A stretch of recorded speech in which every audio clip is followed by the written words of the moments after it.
Job chapter 21. Then Job replied, "Listen carefully to my words. Let this be the consolation you give me. Bear with me while I speak, and after I have spoken, mock on. Is my complaint directed to a human being? Why should I not be impatient? Look at me, and be appalled. Clap your hand over your mouth. When I think about this, I'm terrified. Trembling seizes my body. Why do the wicked live on, growing old and increasing in power? They see their children established around them, their offspring before their eyes. Their homes are safe and free from fear. The rod of God is not on them. Their bulls never fail to breed. Their cows calve and do not miscarry. They send forth their children as a flock. Their little ones dance about. They sing to the music of tambourine and lyre. They make merry to the sound of the pipe. They spend their years in prosperity and go down to the grave in peace. Yet they say to God, 'Leave us alone. We have no desire to know your ways. Who is the Almighty that we should serve him? What would we gain by praying to him?'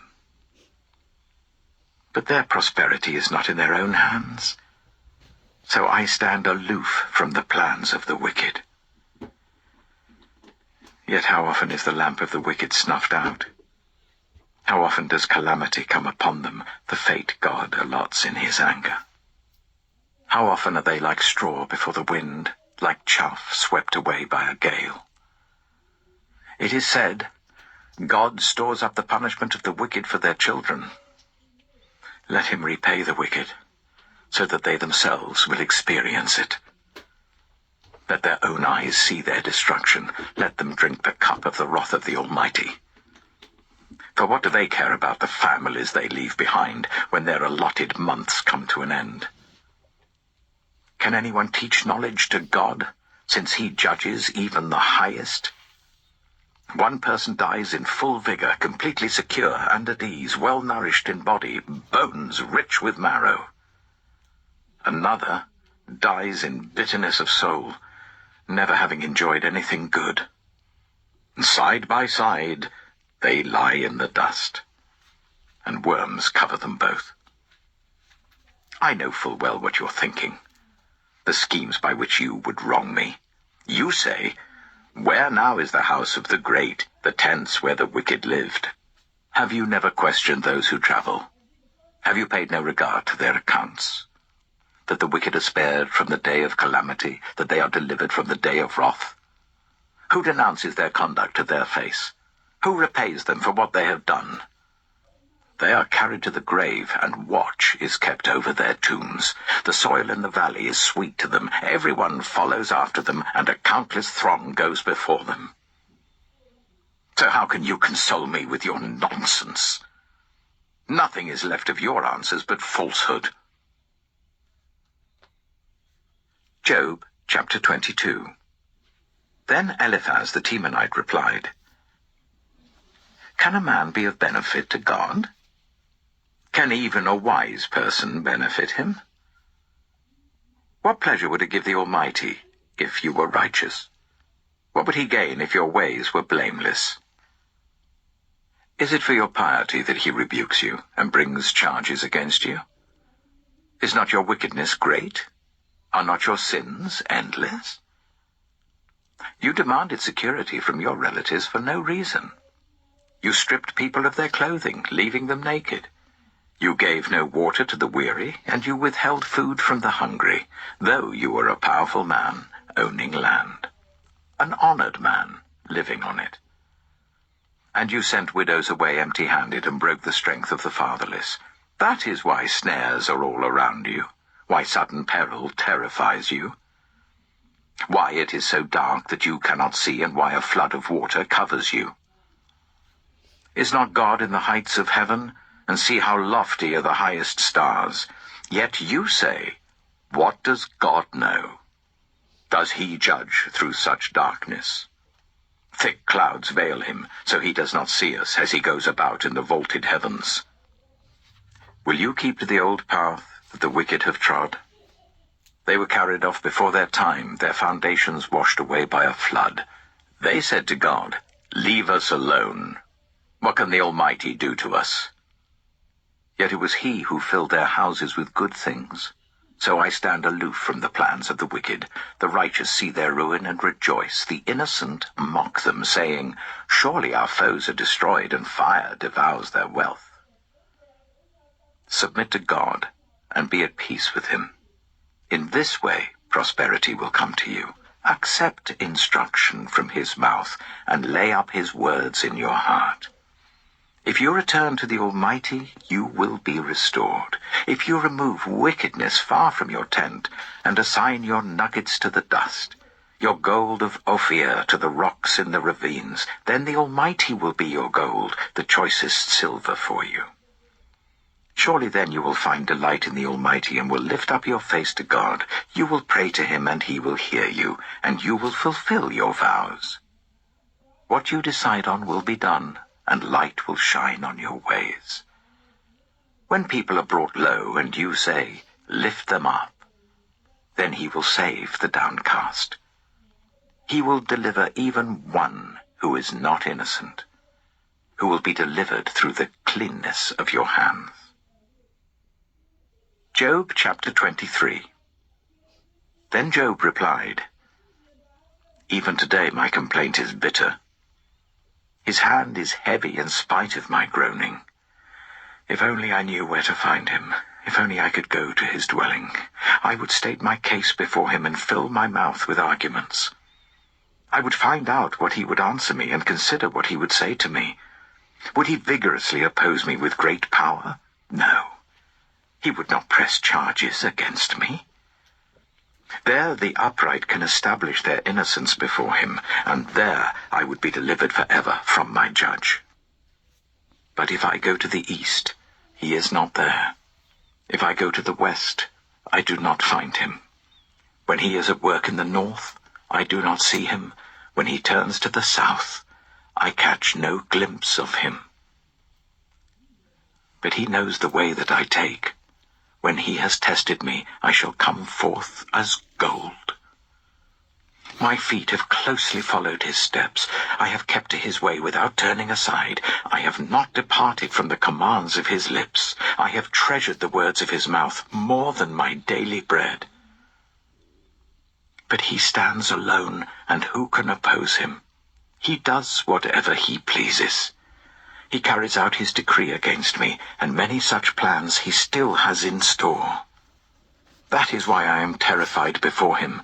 When I think of all this, I fear him. God has made my heart faint.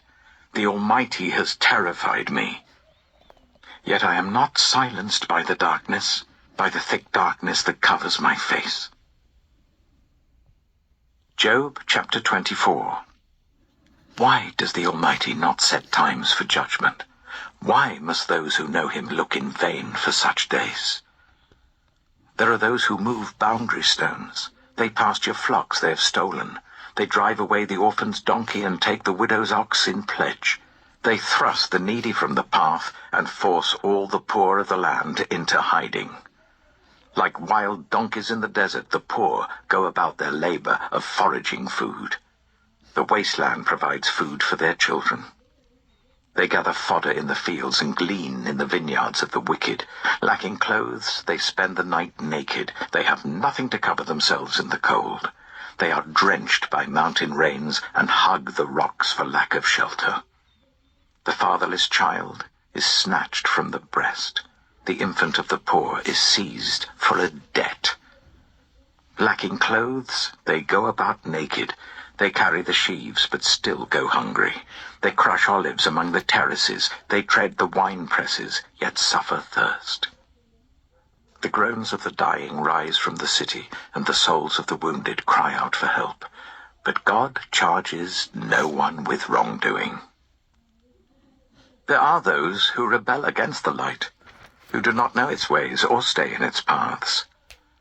When daylight is gone, the murderer rises up, kills the poor and needy, and in the night steals forth like a thief. The eye of the adulterer watches for dusk. He thinks, no eye will see me. and he keeps his face concealed. In the dark, thieves break into houses, but by day they shut themselves in. They want nothing to do with the light. For all of them, midnight is their morning. They make friends with the terrors of darkness. Yet they are foam on the surface of the water.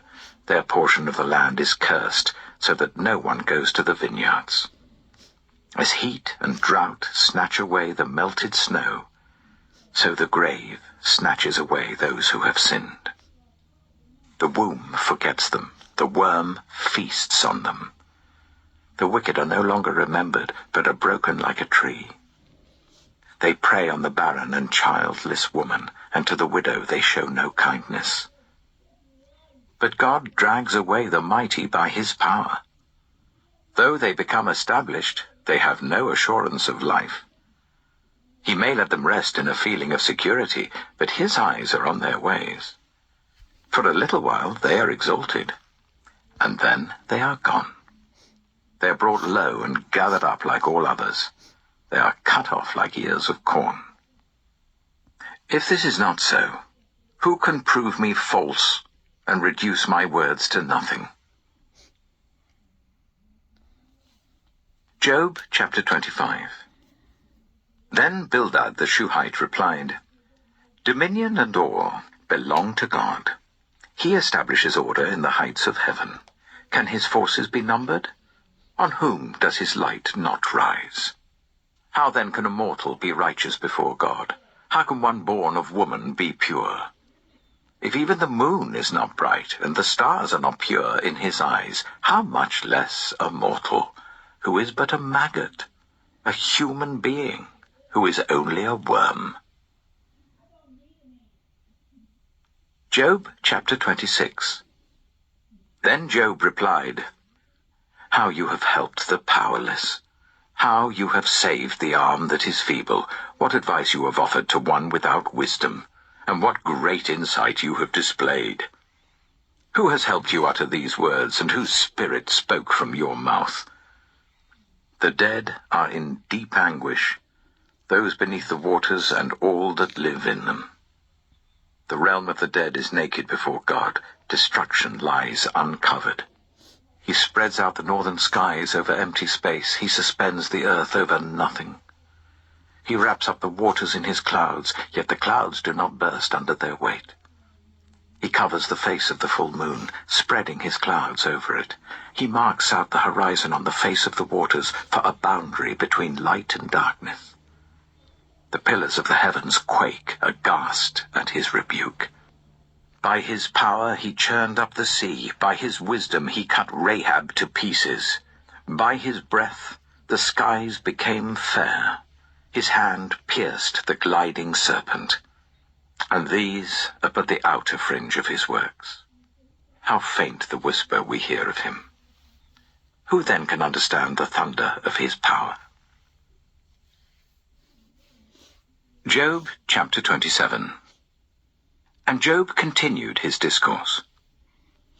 As surely as God lives, who has denied me justice, the Almighty who has made my life bitter. As long as I have life within me, the breath of God in my nostrils, my lips will not say anything wicked, and my tongue will not utter lies. I will never admit you are in the right. Till I die, I will not deny my integrity. I will maintain my innocence and never let go of it. My conscience will not reproach me as long as I live. May my enemy be like the wicked, my adversary like the unjust. For what hope have the godless when they are cut off, when God takes away their life?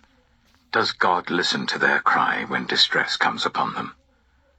Will they find delight in the Almighty? Will they call on God at all times? I will teach you about the power of God. The ways of the Almighty I will not conceal. You have all seen this yourselves. Why then this meaningless talk? Here is the fate God allots to the wicked, the heritage a ruthless man receives from the Almighty. However many his children, their fate is the sword. His offspring will never have enough to eat. The plague will bury those who survive him, and their widows will not weep for them. Though he heaps up silver like dust, and clothes like piles of clay, what he lays up the righteous will wear, and the innocent will divide his silver. The house he builds is like a moth's cocoon, like a hut made by a watchman. He lies down wealthy, but will do so no more. When he opens his eyes, all is gone. Terrors overtake him like a flood. A tempest snatches him away in the night. The east wind carries him off, and he is gone. It sweeps him out of his place. It hurls itself against him without mercy as he flees headlong from its power. It claps its hands in derision and hisses him out of his place. Job chapter 28. There is a mine for silver, and a place where gold is refined. Iron is taken from the earth, and copper is smelted from ore. Mortals put an end to the darkness. They search out the farthest recesses for ore in the blackest darkness. Far from human dwellings they cut a shaft in places untouched by human feet.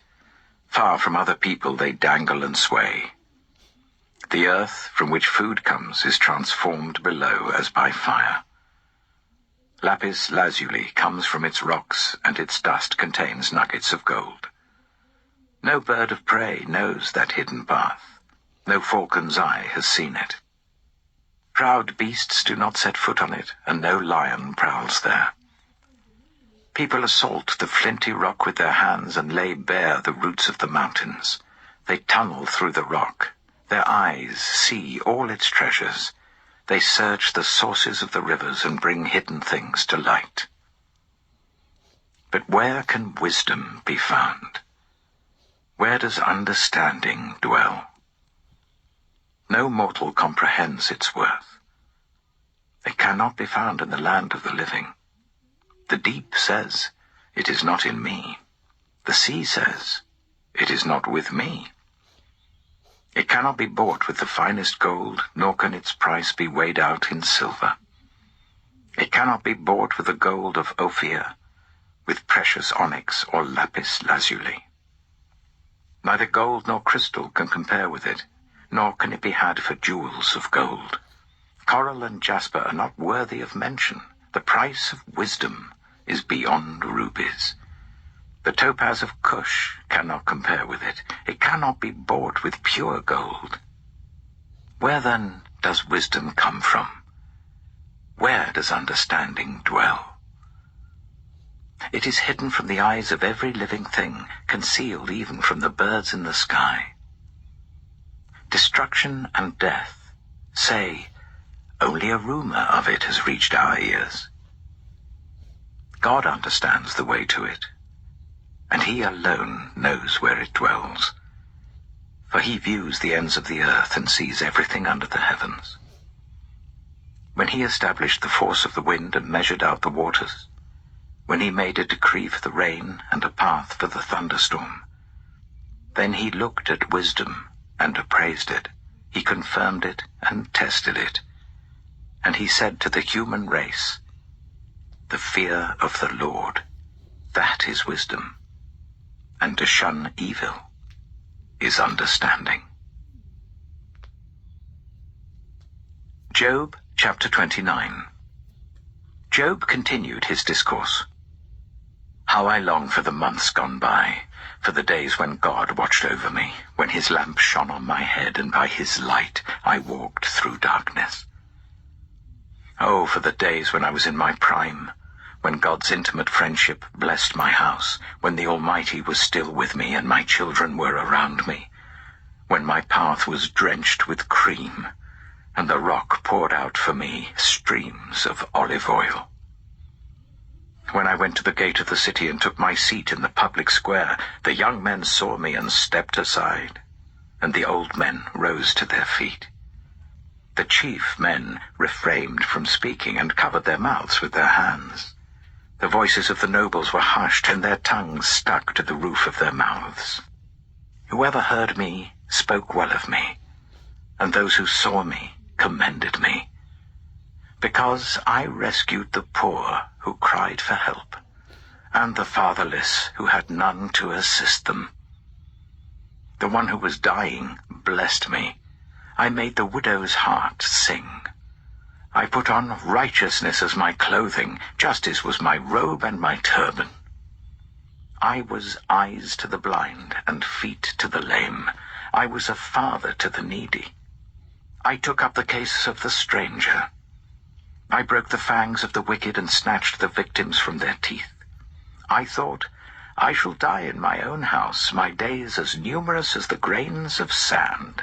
My roots will reach to the water, and the dew will lie all night on my branches. My glory will not fade. The bow will be ever new in my hand. People listened to me expectantly, waiting in silence for my counsel. After I had spoken, they spoke no more. My words fell gently on their ears. They waited for me as for showers, and drank in my words as the spring rain. When I smiled at them, they scarcely believed it. The light of my face was precious to them. I chose the way for them and sat as their chief. I dwelt as a king among his troops. I was like one who comforts mourners.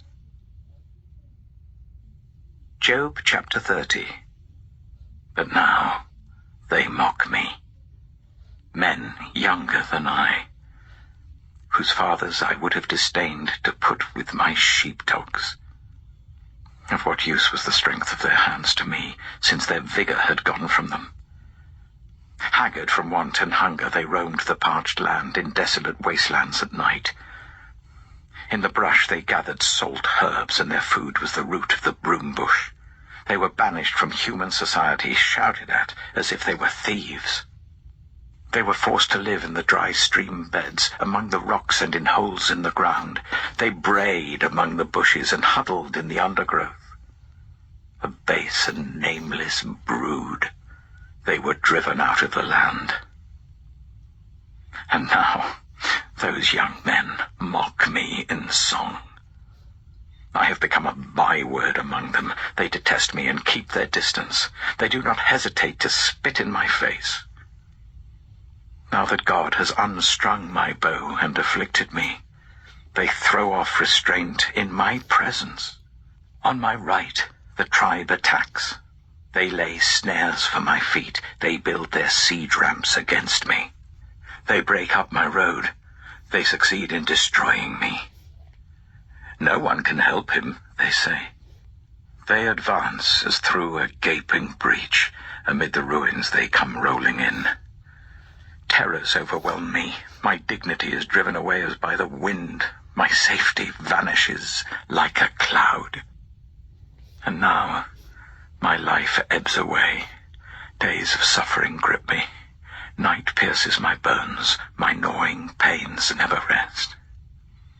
In his great power, God becomes like clothing to me.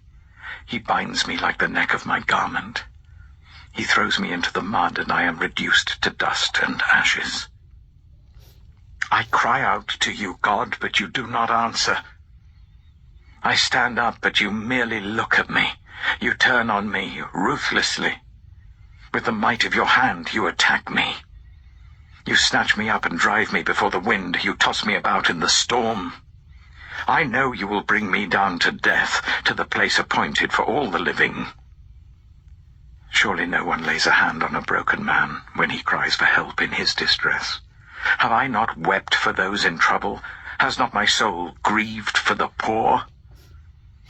Yet when I hoped for good, evil came. When I looked for light, then came darkness. The churning inside me never stops. Days of suffering confront me. I go about blackened, but not by the sun. I stand up in the assembly and cry for help. I have become a brother of jackals, a companion of owls. My skin grows black and peels. My body burns with fever.